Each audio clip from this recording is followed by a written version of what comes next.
You guys have been flying. How much are you looking forward to this big test up in Brisbane? Yeah, obviously. Obviously there's the top four. Been a really strong team over the history of the competition. So this will be a great game. Their game last week was probably their best of the season, and it's going to be on. It'll be good. Is this the toughest road trip in footy you think of? I haven't really contemplated it, but it's a tough one. Yeah, as we just highlighted, they're a really good team, and yeah, we're very fortunate in Adelaide. We don't have to travel too far wherever we go, so we're pretty central. But yeah, it's obviously one of the longer trips, and the conditions on the weekend are probably pretty hot, which is a little bit different. But we feel as though we're well prepared, so we're going to do it. Have you been kind of training so the way you kind of practice playing at the airport heat? Well, you can't change the temperature, but it was a reasonably hot day on Wednesday, so we obviously had a solid session on Wednesday in hot conditions.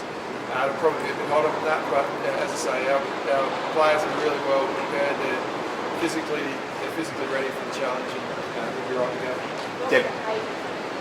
Debutante in Taylor Levy, what does she bring? Yeah, no, that's exciting. It's great.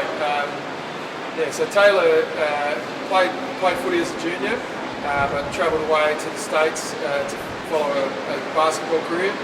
Still playing some basketball in the off season and pretty well, but she's adapted back to footy really quickly.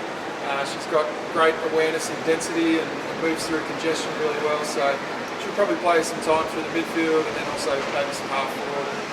But yeah, we're really excited that she gets her opportunity because she's trained really hard to deserve it. How much would Adelaide Road mean to you guys in terms of the premiership?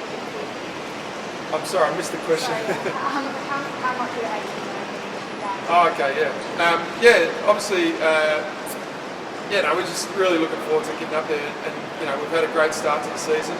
If we're able to win this game, then it probably would put us in a top four position, which is the place that you prefer to be if you can. So that's probably the carrot at the end of this, as well as just keep trying to improve and try and get better each week. That ability to probably lock in top four is something significant. No, that's right. Alan hit with a ban, one of the biggest, I think, in the AFLW history. Yeah, the biggest. Do you think that's fair? Obviously the club's made our position pretty clear in that we're really disappointed. We feel as though the most severe sanction in AFLW history wasn't necessarily reflective of the incident. I think Naj is a fair player, and that it was a footy movement that went wrong.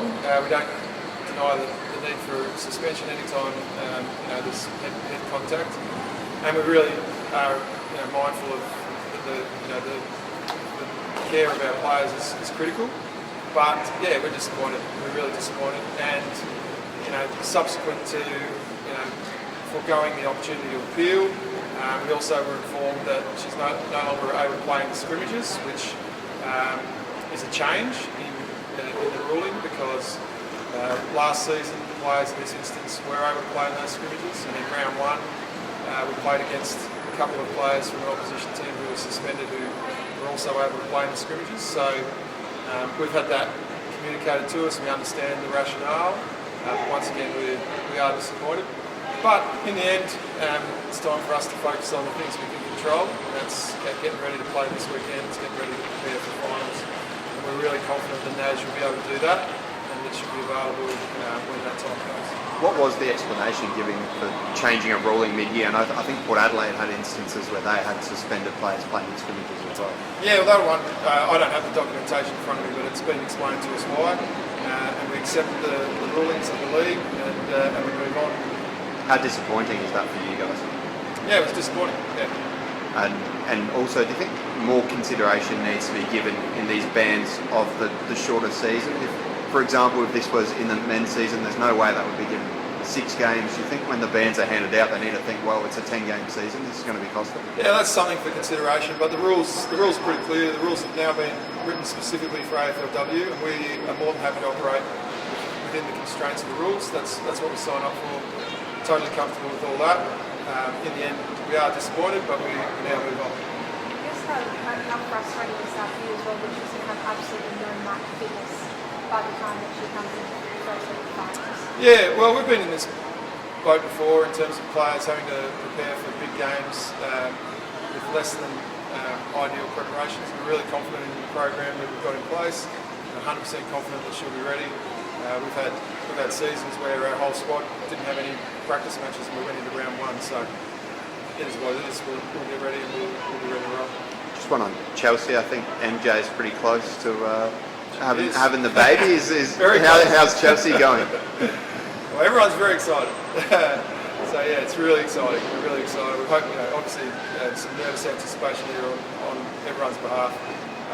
We'll work through that, and hopefully, in the near future, we'll have some really exciting news. Was there ever a chance that she missed this one just to stay at home, just in case? I don't think. I mean, they probably work through all those scenarios. In the end, she'll be there, she'll play, and we're ready to go.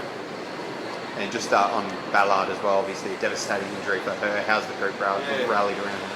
Yeah, Abby's situation is probably the most disappointing of the whole week. We had a few things go down this week which have been challenging, but that's footy. But Abby's one is clearly the most disappointing because she's out for 12 months. She's worked incredibly hard to get to the position she was in, which is being a really regular, consistent contributor, playing midfield minutes. So that's an amazing achievement over her short career. So now for her to have to sit out for probably 11 or 12 months, that's really tough.